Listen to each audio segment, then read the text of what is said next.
নেতৃবৃন্দ যারা আছেন, আপনাদের সঙ্গে মিশে, আপনাদের সঙ্গে পরামর্শ করে কি উন্নয়ন প্রয়োজন আপনাদের, ইনশাআল্লাহ জনাব তারেক রহমান সাহেব যেদিন এই দেশের প্রধানমন্ত্রী হবে তার মাধ্যমে সমস্ত উন্নয়ন করবো ইনশাআল্লাহ।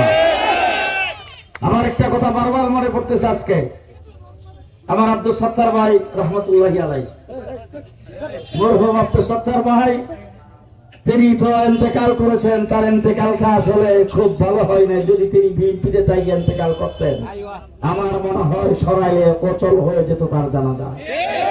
যাই হোক, 1996 সালে উনি যখন এমপি হলেন, ঘটনা চক্রে একদিন রাত্রেবেলা তুলনা নিশিতা হিসেবে রঙ্গের আসবেন, আমি চট্টগ্রাম যাব।